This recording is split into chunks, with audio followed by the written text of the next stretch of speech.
Politics లో దశాబ్దాలుగా ఆ నేతలదే హవా. ప్రభుత్వం ఏదైనా వాళ్ళదే. పైచేయి పార్టీలు జెండాలతో సంబంధం లేకుండా పదవులు పొందడంతో వాళ్లకు మించిన వాళ్ళు లేరు. ప్రజాసేవే పరమవధిగా చెబుతారు. మంత్రివర్గంలో బెర్త్ కోసం రాజకీయ చతురత ప్రదర్శిస్తూ ఉంటారు. ఇంతకీ ఆ నేతలెవరు తెలుసుకోవాలంటే వాచ్ ది స్టోరీ.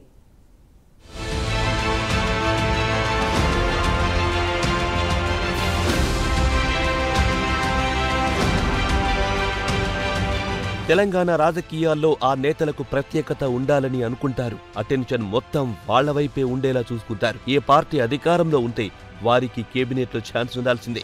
మంత్రి పదవుల కోసం వారు చెయ్యని ప్రయత్నాలుండవు. పావులు కదపడంలో వారికి వెన్నతో పెట్టిన విద్య.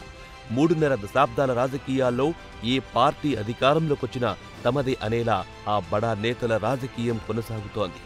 టీడీపీ, కాంగ్రెస్, బీఆర్ఎస్ ఏ పార్టీ అయినా తమకు పట్టం కట్టాల్సిందే అంటున్నారు ఆ నేతల అభిమాన ఘనం. ఇటీవల తెలంగాణలో అధికారంలోకొచ్చిన కాంగ్రెస్ ప్రభుత్వంలో కూడా అదే సంప్రదాయం కొనసాగుతోంది. తమ స్థానం ఎప్పుడూ ముందు వరుసలోనే ఉంటుందని నిరూపిస్తున్నారు.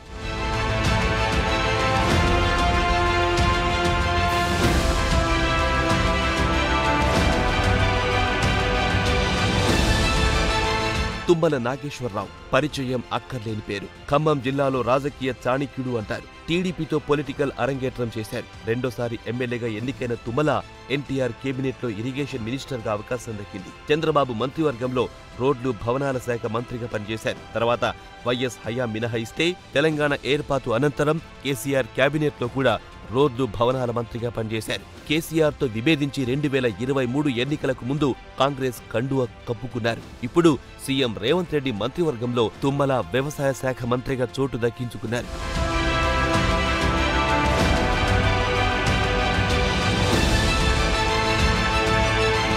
మరో సీనియర్ నేత కడియం శ్రీహరి తక్కువేం కాదు. టీడీపీలో రాజకీయ రంగప్రవేశం చేసి 1994 ఎన్టీఆర్ కేబినెట్లో మార్కెటింగ్ శాఖ మంత్రిగా తొలిసారి మంత్రివర్గంలో బెర్త్ కన్ఫర్మ్ చేసుకున్నారు. చంద్రబాబు అధికారంలో ఉన్న సమయంలో నీటిపారుదల, విద్యాశాఖ మంత్రిగా పనిచేశారు. తెలంగాణ ఏర్పాటుకు ముందు టీడీపీ నుంచి బీఆర్ఎస్ లో జాయిన్ అయ్యారు. ఎంపీగా పోటీ చేసి గెలుపొందారు. అనంతరం ఎమ్మెల్యే కోట ఎమ్మెల్సీగా ఎన్నికై డిప్యూటీ సీఎం, విద్యాశాఖ మంత్రిగా పనిచేశారు. 2023 ఎన్నికల్లో బీఆర్ఎస్ బీఫామ్ పై స్టేషన్ గన్పూర్ నుంచి గెలుపొందారు. తన కూతురికి ఎంపీ టికెట్ దక్కినా గులాబీ బాస్ కి బాయ్ చెప్పి కాంగ్రెస్ తీర్థం పుచ్చుకున్నారు. కడియం కావ్యకు కాంగ్రెస్ ఎంపీ టికెట్ దక్కించుకుని పార్లమెంటుకు పంపించారు. కడియం తన రాజకీయ వారసురాలిగా చట్టసభలకు పంపడంలో సక్సెస్ అయ్యారు.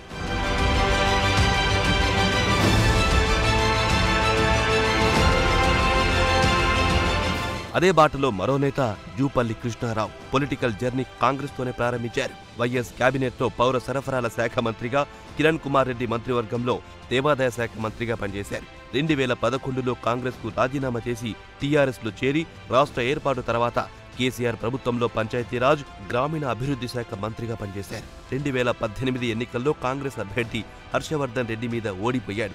అప్పటి నుంచి బీఆర్ఎస్ కు దూరంగా ఉంటూ 2023 ఆగస్టు 3న ఢిల్లీలో ఏఐసీసీ అధ్యక్షుడు మల్లికార్జున్ ఖర్గే సమక్షంలో కాంగ్రెస్ కండువా కప్పుకుని ఎమ్మెల్యేగా గెలుపొందారు. రేవంత్ రెడ్డి కేబినెట్లో ఎక్సైజ్, పర్యాటక శాఖ మంత్రిగా పనిచేస్తున్నారు.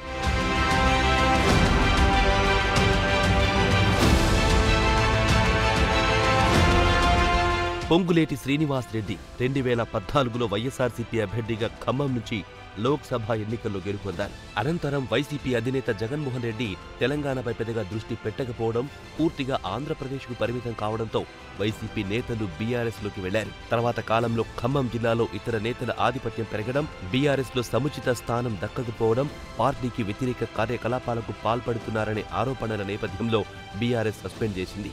తర్వాత రాహుల్ గాంధీ సమక్షంలో ఖమ్మంలో భారీ ఎత్తున తెలంగాణ జన గర్జన పేరిట బహిరంగ సభ నిర్వహించి కాంగ్రెస్ లో చేరారు. ప్రస్తుతం రేవంత్ రెడ్డి కేబినెట్లో Ponguleti Srinivas Reddy revenue and housing, INPR శాఖ మంత్రిగా కొనసాగుతున్నారు.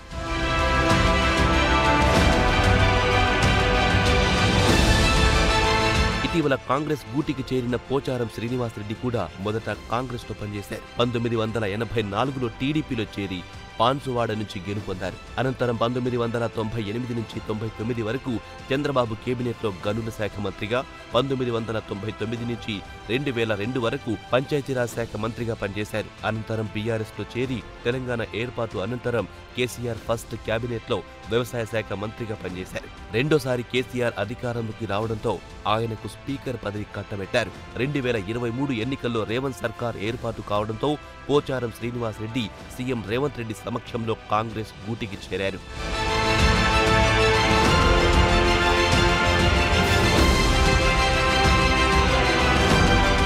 ఇక గ్రేటర్ హైదరాబాద్కి చెందిన కీలక నేత దానం నాగేందర్ 1994, 99, 2004 వరకు వరుసగా ఆసిఫ్ నగర్ నియోజకవర్గం నుంచి కాంగ్రెస్ ఎమ్మెల్యేగా గెలుపొందారు. అనంతరం టీడీపీలో చేరి మరోసారి గెలుపొందారు. అనంతరం టీడీపీకి రాజీనామా చేసి వైఎస్ మంత్రివర్గంలో చోటు సంపాదించేందుకు కాంగ్రెస్ బీఫామ్ మీద గెలుపొంది వైఎస్ కేబినెట్లో కార్మిక శాఖ మంత్రిగా, హెల్త్ మినిస్టర్గా, రోషయ్య కేబినెట్లో కూడా హెల్త్ మినిస్టర్గా పనిచేశారు. అనంతరం ఖైరతాబాద్లో ఓడిపోవడంతో బీఆర్ఎస్లో చేరి 2018, 23లో బీఆర్ఎస్ బీఫామ్పై గెలుపొందారు.